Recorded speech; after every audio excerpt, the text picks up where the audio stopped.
غزہ میں موجود یرغمالی رہا نہ کیے تو مشرق وسطی جہنم بن جائے گا۔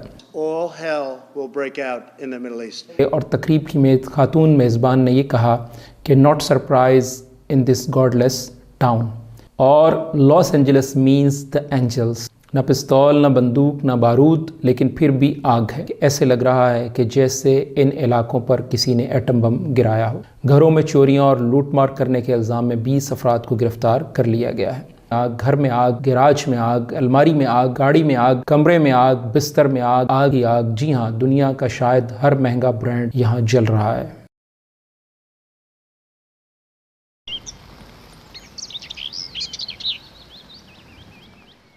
مشرق وسطی جہنم بن جائے گا، یہ جملہ منتخب صدر ڈونلڈ ٹرمپ کے اس بیان کا حصہ ہے جس میں ٹرمپ نے کہا ہے کہ اگر حماس نے حلف اٹھانے یعنی 20 جنوری 2025 تک غزہ میں موجود یرغمالی رہا نہ کیے تو مشرق وسطی جہنم بن جائے گا۔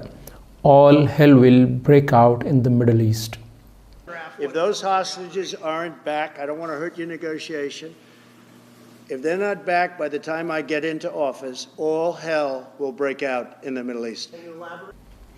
7 جنوری 2025 کو ٹرمپ کا یہ بیان میڈیا نے رپورٹ کیا ہے اور اس کے بعد سے لاس اینجلس میں آگ بھڑک اٹھی۔ امریکی صدر نے یہ دھمکی صرف اہل فلسطین کو نہیں دی بلکہ مشرق وسطی کے ملکوں کو بھی دی ہے۔ مشرق وسطی یعنی مڈل ایسٹ میں لبنان، شام، عراق، ایران، سعودی عرب، مصر اور یمن وغیرہ بھی شامل ہیں۔ بے خدا شہر اور توبہ۔ لاس اینجلس میں گولڈن گلوب ایوارڈز کی تقریب 6 جنوری 2025 کو منعقد ہوئی۔ تقریب میں کئی فلمز پیش ہوئیں۔ میزبان نے دوران تقریب 3 فلموں کے درج ذیل ووٹ بیان کیے: cost and crew 11، moms 3، God is creator of the universe 0۔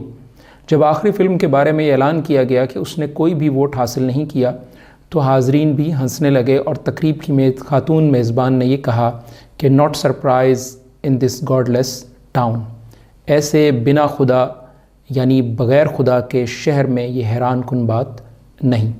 God, creator of the universe, 0 mentions. And Mario Lopez, host of Access Hollywood, 1. All right. No surprise in this godless town. یاد رہے کہ کینسس امریکہ کے ایک digital creator کیون ریلٹ نے تقریب کا یہ video clip اور اس کے ساتھ آتش زدگی کی ویڈیو شیئر کر کے ویڈیو پر کیپشن دیا ہے ریپنٹ یعنی توبہ کرو۔ اس تقریب کے دوسرے تیسرے روز تاریخی آتش زدگی کا آغاز ہوا لاس اینجلس میں، اور جب آگ بھڑک اٹھی تو پھر حالت یہ تھی کہ امریکی میڈیا نے کیلیفورنیا فائر ڈپارٹمنٹ کے نائب سربراہ کا بیان رپورٹ کیا: ہمیں قدرت کے رحم کی ضرورت ہے۔ وَضَرَبَ اللَّهُ مَثَلًا قَرْيَةً كَانَتْ آمِنَةً مُطْمَئِنَّةً يَأْتِيهَا رِزْقُهَا رَغَدًا مِنْ كُلِّ مَكَانٍ، اور اللہ نے ایک بستی کی مثال بیان کی جو امن والی، اطمینان والی تھی، اس کے پاس اس کا رزق کھلا ہر جگہ سے آتا تھا، تو اس نے اللہ تعالیٰ کی نعمتوں کی ناشکری کی تو اللہ تعالیٰ نے اسے بھوک اور خوف کا لباس پہنا دیا اس کے بدلے جو وہ کیا کرتے تھے۔ سورۃ النحل آیت 112۔ لاس اینجلس کیلیفورنیا کا شمار امریکہ بلکہ دنیا کی امیر ترین ریاستوں میں ہوتا ہے، اور لاس اینجلس کیلیفورنیا کا شہر ہے۔ لاس اینجلس ہسپانیہ یعنی اسپین کے بعد میکسیکو کے زیر انتظام رہا ہے۔ 1847 میں یہ امریکہ کا حصہ بن گیا ہے۔ ہسپانوی آباد کاروں نے اسے جو نام دیا اس کا انگریزی ترجمہ کچھ یوں ہے: The village of the Queen of the Angels۔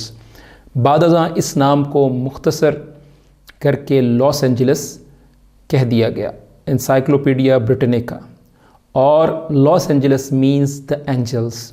یہ امریکہ کے بڑے شہروں میں شمار ہوتا ہے۔ 1984 کے اولمپکس کھیل اسی شہر میں منعقد ہوئے۔ یہ امریکہ کا انٹرٹینمنٹ کیپٹل یعنی تفریحی دارالحکومت بلکہ فلمی دارالحکومت کہلاتا ہے۔ امریکی فلم انڈسٹری کا مرکز ہالی ووڈ بھی لاس اینجلس میں ہے۔ یہ شہر پورن انڈسٹری کا بھی مرکز ہے۔ ہالی ووڈ میں جو مواد بنایا اور فلمایا جاتا ہے وہ تعارف کا محتاج نہیں۔ مال کمانے اور عوام کے دلوں اور دماغوں کو تسخیر اور قابو کرنے کے لیے حیران کن حربے اختیار کیے جاتے ہیں۔ یہاں کے ساحل، theme park, studios, pop culture کی شہرت کے باعث لاکھوں سیاح اس کو وزٹ کرتے ہیں۔ امریکہ کے دولت مند ارب پتی اور مشہور اداکاروں وغیرہ کے بنگلے، مینشن اور محل یہاں ہیں۔ اسے دنیا کا سب سے مہنگا ترین پرتعیش اور پوش علاقہ کہا جاتا ہے۔ لاس اینجلس میں آتش زدگی، نہ پستول، نہ بندوق، نہ بارود، لیکن پھر بھی آگ ہے۔ فائرنگ کی تڑتڑ نہ ہوئی، لیکن جلتی لکڑیوں کے چٹکنے کی آواز سنائی دی۔ گولے پھٹنے کی آواز نہ تھی، البتہ سائرن کی آواز تھی۔ بم دھماکے کی بجائے بلند انسانی چیخیں سماعت کو ٹکرا رہی تھیں۔ افراد اپنے ساتھ بیگ اور سوٹ کیس لیے پھر رہے ہیں تاکہ کسی محفوظ جگہ پر پہنچ سکیں۔ ہالی ووڈ کا مرکز دھوئیں کے گھنے بادلوں میں گھرا ہوا ہے۔ فضا میں سائرن کی آواز گونج رہی تھی اور ہیلی کاپٹر کے پروں کی آواز سنائی دے رہی تھی۔ مختلف مقامات پر لگنے والی آگ نے 11 جانیں لے لیں، متعدد افراد زخمی ہیں اور 1000 سے زیادہ عمارتیں اور گھر نذر آتش ہو چکے ہیں۔ تباہی کے مناظر پر تبصرہ کرتے ہوئے لاس اینجلس کاؤنٹی کے شیرف رابرٹ لونا نے کہا کہ ایسے لگ رہا ہے کہ جیسے ان علاقوں پر کسی نے ایٹم بم گرایا ہو۔